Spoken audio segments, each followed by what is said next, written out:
বহুদিন রানী ইলাবতী ঘরণী হয়েছে, কোনো সন্তান সন্ততি নেই। তাই রাজা সুরসেন একদিন রানী ইলাকে ডেকে বলছে, ওগো ইলা, ইলা, আমরা যেদিন এই পৃথিবীতে থাকবো না সেদিন আমাদের এই ভোলানাথের সেবা কে করবে?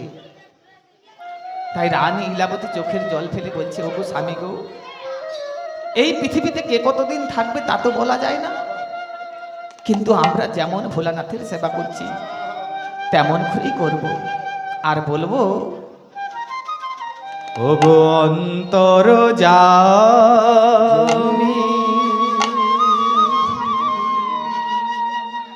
অন্তরে থেকো,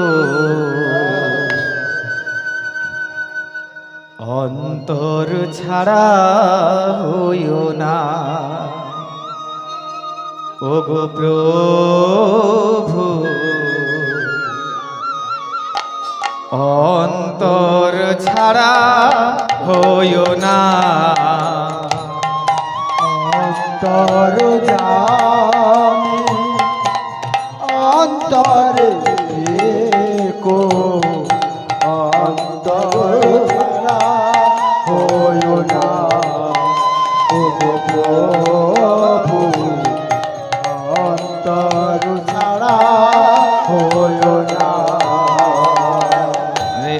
অন্তর যামি, অন্তরে থেকো, অন্তর ছাড়া হইও না, ওগো প্রভু অন্তর ছাড়া হইও না। আর অন্তর জামি অন্তরে থেকো, অন্তর ছাড়া হইও না, ওগো প্রভু অন্তর ছাড়া হইও না। তোমার সেবায় যেন দিন যাই প্রভু, তোমার সেবায় যেন দিন যায় প্রভু, তোমার সেবায় যেন দিন যাই প্রভু, আর তোমার সেবায় যেন দিন যায় প্রভু, আর কোনো দিন যেন ভুলি না।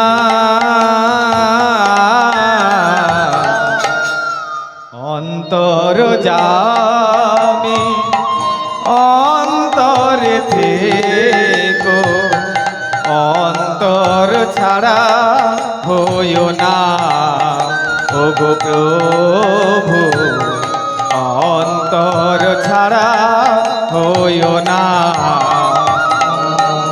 অন্তর জানি অন্তরে থেকো, অন্তর ছাড়া হইও না, ওগো প্রভু অন্তর ছাড়া হইও না।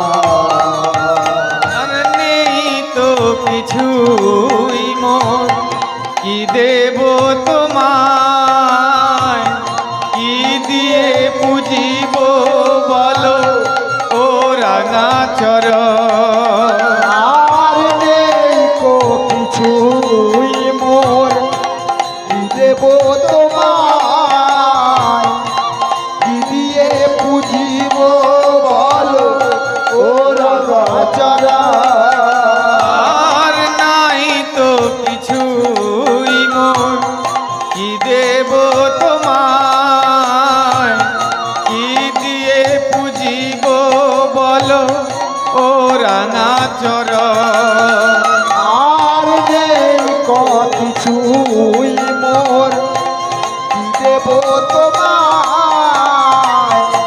কি দিয়ে পুজিব বলো ও রাজা। আর ভক্তি চন্দন রেখেছি সাজিয়ে,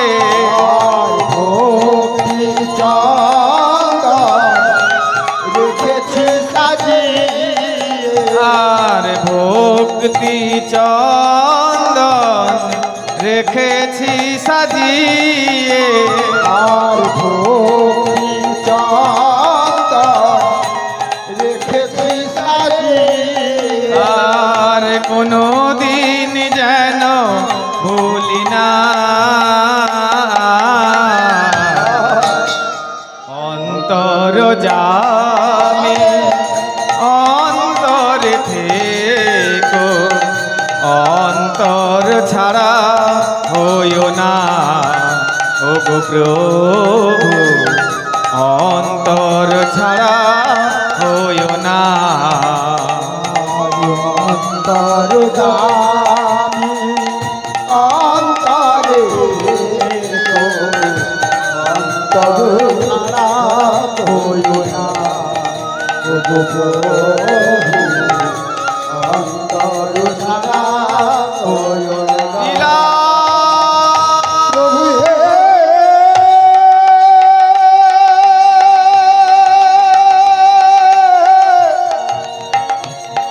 প্রভু হে প্রভু হে কহিলা। প্রভু প্রভু হে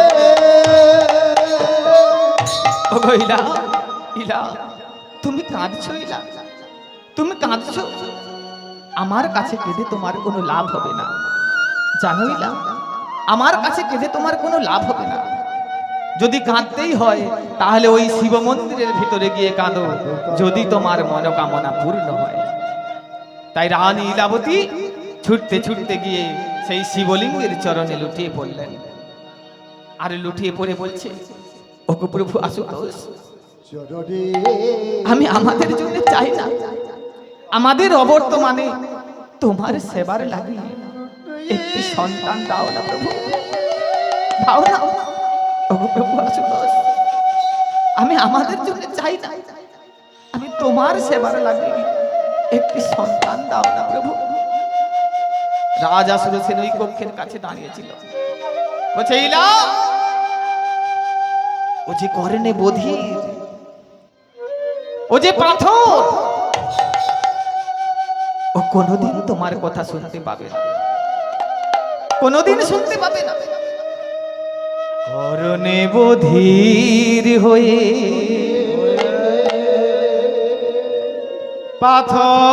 পাথর হয়ে আছো আছো শুধু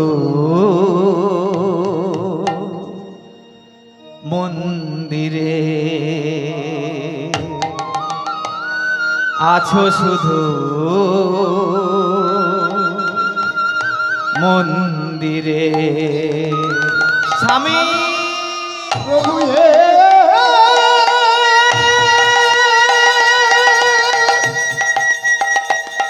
প্রভু হে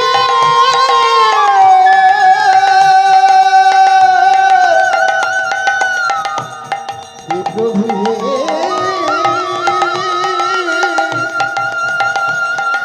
হে প্রভু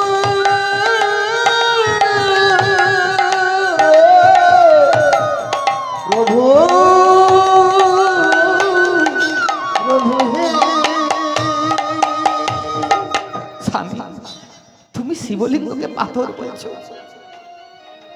তুমি শিবলিঙ্গকে পাথর বলছো তবে শোনো স্বামী আমিও প্রমাণ করে দেব পাথরও কথা বলে হ্যাঁ আমিও প্রমাণ করে দেব পাথরও কথা বলে কি গো মা আজকে কি পাথর কথা বলবে সাক্ষী গোপাল পাথর হয়ে এসেছিল সাক্ষী দিতে শাস্ত্রে অনেক প্রমাণ আছে আর শাস্ত্রে বলছে মুখ অঙ্করৌতি বাচল পঙ্গুলঙ্গায়ে তেগিরি যৎকি পাতমহং বন্দে পরমানন্দ আনন্দ মাধব ভগবানের যদি কৃপা হয় তাহলে পাহাড় লঙ্ঘন করতে পারে খোড়া আর পাথরও কথা বলতে পারে তাই রানী ইলাবতী আজকে প্রমাণ করবে যে পাথরও কথা বলে হ্যাঁ পাথরও কথা বলবে পরের দিন প্রাতকালে স্নান কিন্তু সম্পন্ন করে একদল বিল্লপত্র আর চন্দন মিশ্রিত করে প্রভু আশুতোষের চরণ প্রান্তে বসে নয়নের জলে প্রভু আশুতোষকে ডাকছে। ওম নমো মহাদেব মহাত্রাণ মহাযোগী মহেশ্বর, মহাত্রাণ মহাযোগী মহেশ্বর, মহাপাপহরং দেব মকরায় নমো নমো। সর্বমঙ্গল মঙ্গলে শিবে সর্বার্থ সাধিকে শরণ্যে ত্র্যম্বকে গৌরী নারায়ণী নমস্তুতে। শরণাগত দীনার্থ পরিত্রাণায় পরায়ণে সর্বস্ব হরে দেবী নারায়ণী নমস্তুতে। সর্বস্ব হরে দেবী নারায়ণী নমস্তুতে।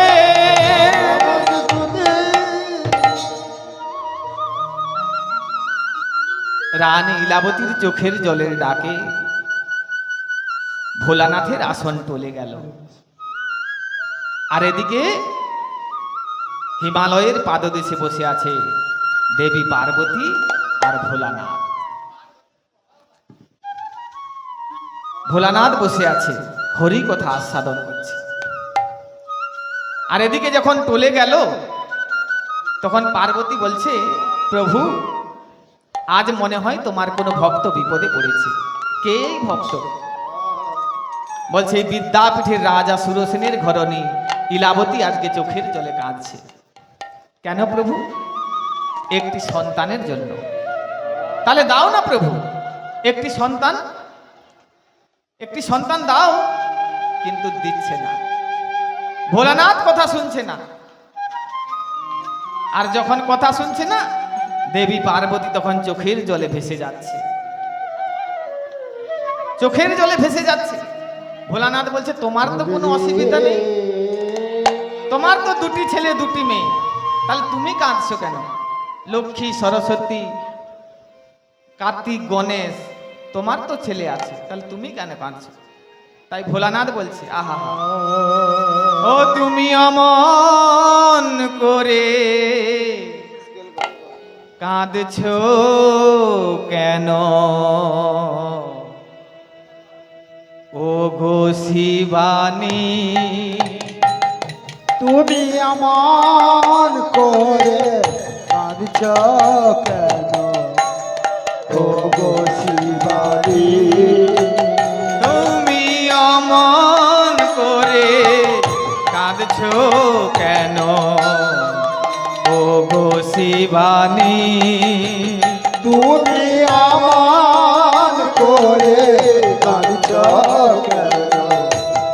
ও গো শিবানী তোমার দু চোখেতে ধারা বহে, তোমার দু চোখেতে ধারা বহে, দু চোখেতে ধারা বহে, তোমার দু চোখেতে ধারা বহে, বলে ভোলানা তোমার দু চোখেতে ধারা বহে, বলে ভোলানা তুমি অমন করে কাঁদছো কেন?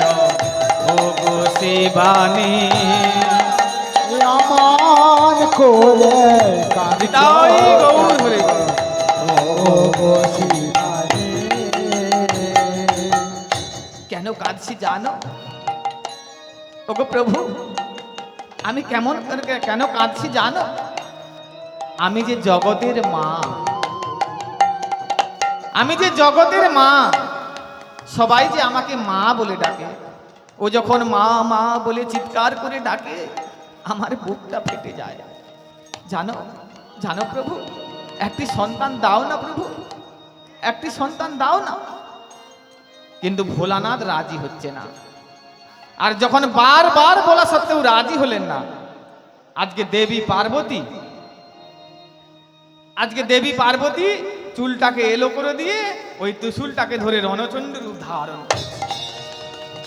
আর যেই না রণচণ্ডী রূপ ধারণ করছে, ভোলানাথ থেকে স্তম্ভিতা হয়ে গেছে। দেবী তুমি একই রূপ ধারণ করেছো, এরূপ তুমি সম্বরণ করো। আমি যে আর দর্শন করতে পারছি না, তাহলে সন্তান দেবে বলো? সন্তান দেব দেব দেব। সেই হতে রানী ইলাবতী আজকে গর্ভবতী হয়ে গেল।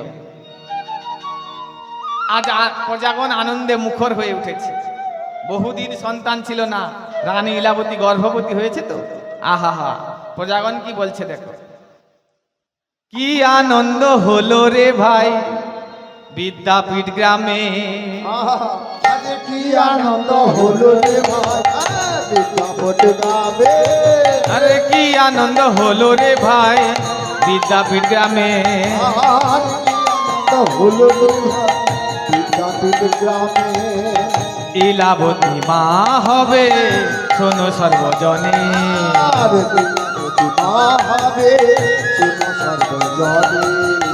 ইলাবতী মা হবে শোনো সর্বজনে। আর ইলাবতী মা হবে শোনো সর্বজনে।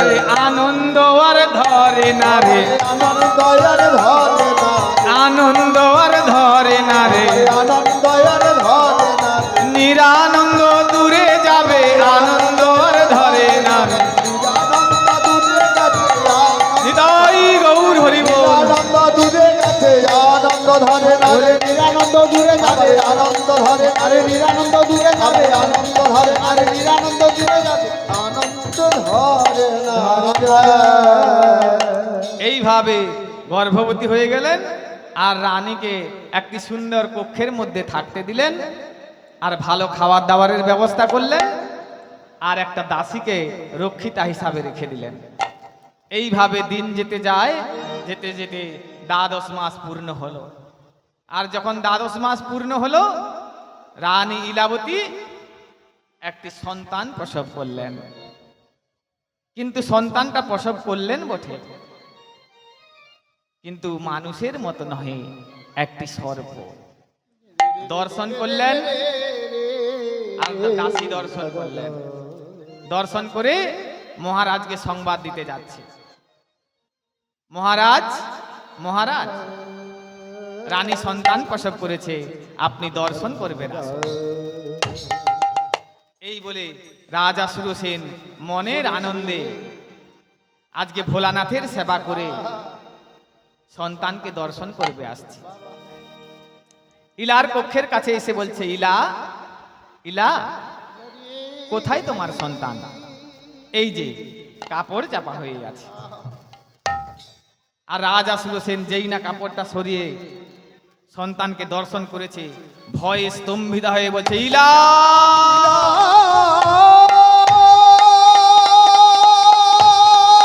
ইলা, ইলা, এ কি দেখালে ইলা, এ কি দেখালে?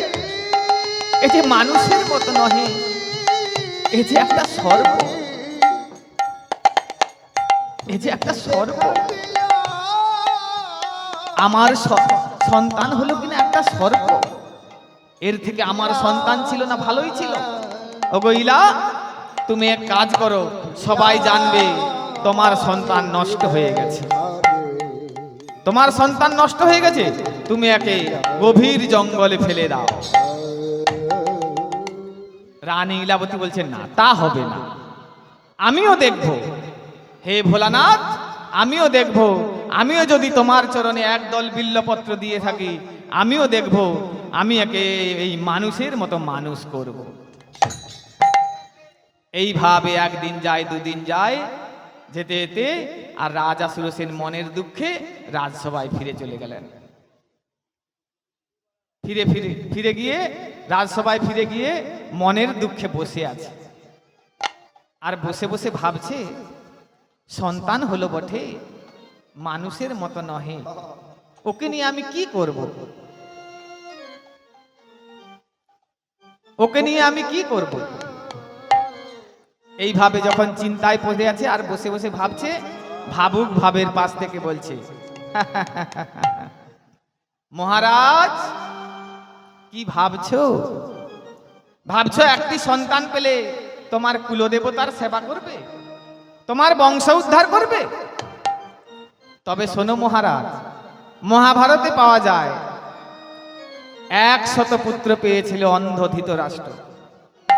সেই অন্ধ ধৃতরাষ্ট্রের পুত্রগুলো সব কুরুক্ষেত্রের যুদ্ধে এক এক করে সব ধ্বংস হয়ে গেল। এইভাবে এক এক করে কুরুক্ষেত্রের যুদ্ধে যায়, সবাই ধ্বংস হয়ে যায়। কিন্তু যখন কেউ ফিরে এলো না, মা গান্ধারী মনে মনে ভাবছে যে আমি তো মা, আমি তো দেখতে পারি আমার সন্তানরা কি করছে। তাই মা গান্ধারী একটা মশাল হাতে করে নিয়ে ছুটতে ছুটতে ওই কুরুক্ষেত্রের মাঠে গিয়ে পৌঁছেছে। আর পৌঁছে গিয়ে দেখছে কি না, শত শত মৃতদেহ পড়ে আছে। কারো হাত আছে তো পা নেই, কারো পা আছে তো মাথা নেই। এই ভয়ঙ্কর দৃশ্য দেখে একমাত্র দুর্যোধনকেই চিনতো ভালো করে। এই ভয়ঙ্কর দৃশ্যটা দেখে দুর্যোধনকে ডাকছে, ওরে দুর্যোধন,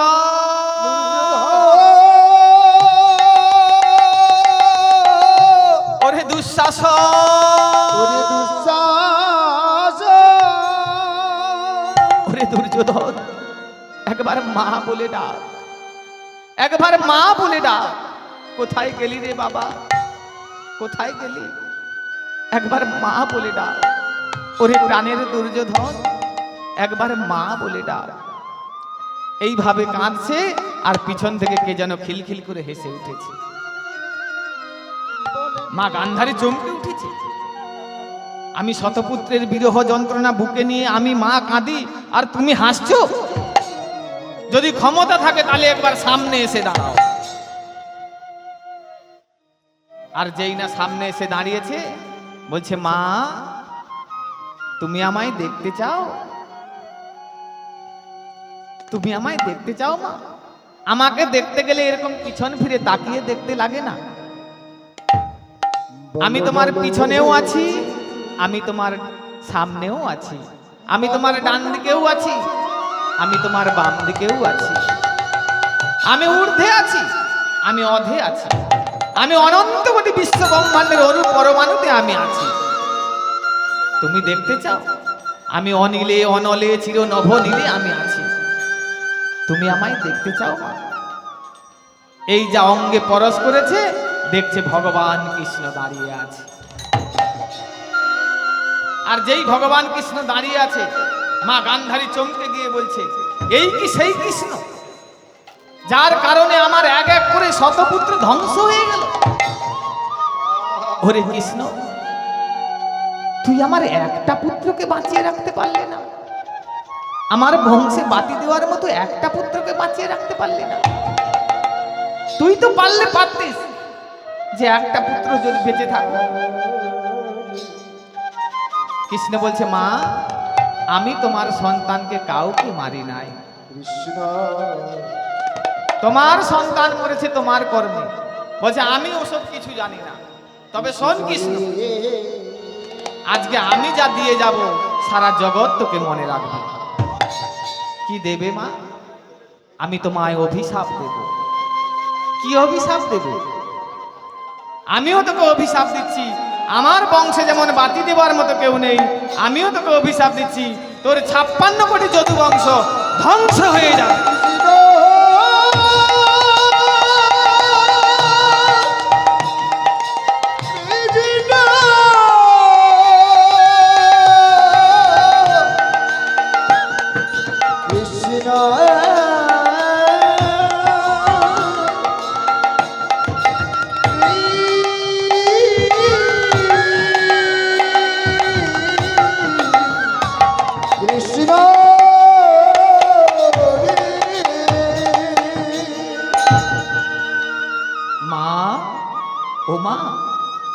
তোমার অভিশাপ আমি মাথায় তুলে নিলাম। তবে শোনো মা, তোমার একটাও সন্তানকে আমি মারি নাই। আর মা গান্ধারী চোখের জলে ভাসতে ভাসতে বসে পড়েছি। আর আমার ভগবান কত দয়াল দেখুন। ভগবান মা গান্ধারীর হাতটা ধরে চোখের জলটা মুছিয়ে দিয়ে বলছে, মা তুমি চিন্তা করো না, যতদিন বাঁচবে তুমি বদরিকা আশ্রম চলে যাও। ওই বদরিকা আশ্রমে গিয়ে ভগবানের গুণানুকীর্তন শুনে প্রসাদ সেবা করে জীবনটাকে তুমি ব্যতীত করে দেবে। আর মহারাজ, তুমি ভাবছো একটি সন্তান পেলে তোমার কুলদেবতার সেবা করবে, তোমার বংশ উদ্ধার করবে? তবে শোনো মহারাজ, মহাভারত কি বলছে শোনো। তোমার ছেলে কি করবে সুখী গো, তোমার ছেলে কি করবে সুখী? তোমার ছেলে কি করবে সুখী গো, তোমার ছেলে কি করবে সুখে? ছেলে কি করবে সুখী গো, তোমার ছেলে কি করবে সুখী? তোমার ছেলে কি করবে সুখী গো, তোমার ছেলে কি করবে সুখে? শতপুত্রের পিতা হয়ে গেছে বাবা, ধৃতরাষ্ট্র তার আছে গো সাক্ষী। শতপুত্রের পিতা হয়ে গেছে বাবা, ধৃতরাষ্ট্র তার আছে গো সাক্ষী। শতপুত্রের পিতা হয়ে গেছে বাবা, ধৃতরাষ্ট্র তার আছে গো সাক্ষী। আর শতপুত্রের পিতা হয়ে গেছে বাবা, ধৃতরাষ্ট্র তার আছে গো সাক্ষী। আরে মহাভারতের পরাশর নন্দন কয়, মহাভারতের পরশানন্দন কয়। আরে মহাভারতের পরাশর নন্দন কয়। আর মহাভারতের পরশানন্দন কয়। আর ছেলে কি করবে সুখী গো, তোমার ছেলে কি করবে সুখী? তোমার ছেলে কি করবে সুখে গো, তোমার ছেলে কি করবে সুখে? আরো শোনো মহারাজ, দশরথ রাজার 4টে পুত্র হয়েছিল, ভগবান 4 ভাগে বিভক্ত হয়ে এসেছিল। রামচন্দ্র, লক্ষণ, ভরত আর শত্রুঘ্ন। এই 4 ভাগে বিভক্ত হয়ে এসেও সেই দশরথ রাজাকে তেলে ভাজা হয়ে পড়ে হয়েছিল। কেন না, পারদ্ধ কর্মের ফল সবাইকে ভোগ করতে হয়। তুমি অন্ধ মুনির পুত্র সিন্ধু মুনিকে শব্দবেধী বাণে তুমি হত্যা করেছিল, আর সেদিন অভিশাপ দিয়েছিল, ওরে দশরথ, আমাকে যেমন পুত্র হারা হয়ে মারা যেতে হবে, তোকেও একদিন পুত্র হারা হয়ে মারা যেতে হবে। সেই পারদ্ধ কর্মের ফল তোমাকেও ভোগ করতে হবে। তাই রামায়ণ বলছে, 4 পুত্রের পিতা দশরথ রাজা, বাসি মোড়া হয়ে তেলে হলো ভাজা। পুত্রের পিতা দশরথ রাজা, বাসি মরা হলে হলো না। আর 4 পুত্রের পিতা দশরথ রাজা, বাসি মোড়া হয়ে তেলে হলো ভাজা।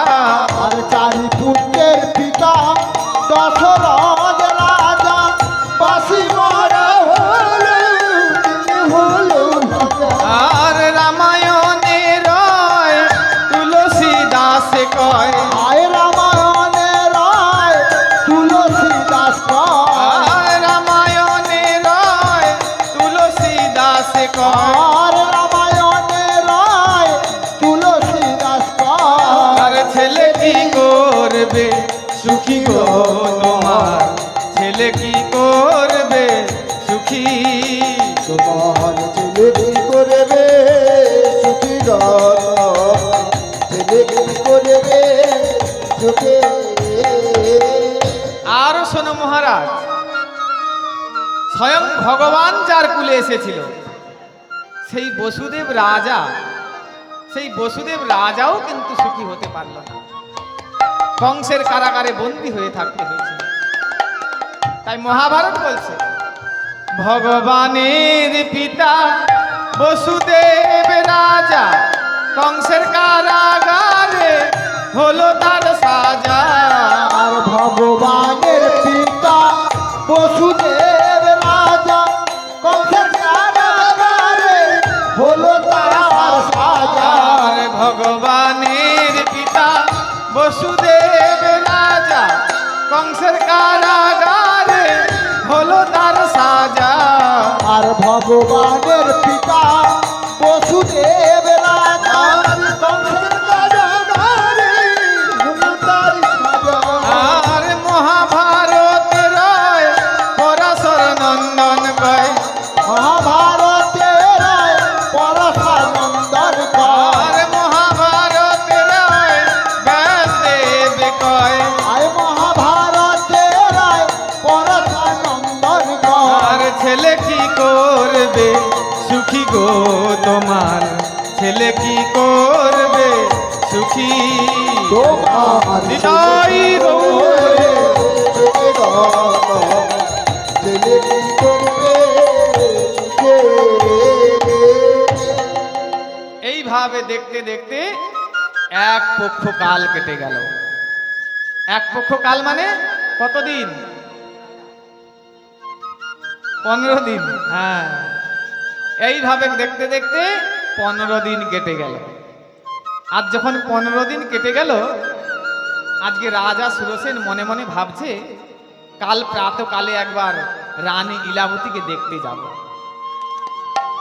এই বলে প্রাতকালে ভোলানাথের সেবা সেরে আজকে রানী ইলাবতীকে দেখতে চলেছি। আর দেখতে গিয়ে ইলাবতীর কক্ষের কাছে গিয়ে বলছে, ইলা ইলা তুমি কেমন আছো? আমি ভালোই আছি। তোমার সন্তান কোথায়? এই যে শুয়ে আছে। আর ওই সন্তানকে দর্শন করে রাজা সুরসেন ঠিক মুখটা ফিরিয়েছে, আর ওই সর্বরূপ সন্তান ফোনা তুলে বলছে, বাবা বাবা। কে কে আমাকে বাবা বলে ডাকে? ওই সর্বর আমাকে বাবা বলে ডাকছে। ওগো প্রভু আশুতোষ, এ তুমি কাকে পাঠিয়েছো? এ যে সর্ব আমাকে বাবা বলে ডাকছে। বাবা, তুমি আমার হাতে খড়ি দিবে না? আমার চূড়াকরণ করাবে না? আমায় বেদ পাঠ করাবে না? সকল মানুষ ছেলে কেউ আমাকে গ্রাহ্য করবে না। তাই রাজা সুরসেনের মাথায় যেন বজ্র খসে পড়েছে। সর্প কথা বলছে। তাই রাজা সুরসেন বলছে, আজ থেকে তোমার নাম রাখবো শুধুমাত্র রাজা সুরসেনের পুত্র নাগেশ্বর।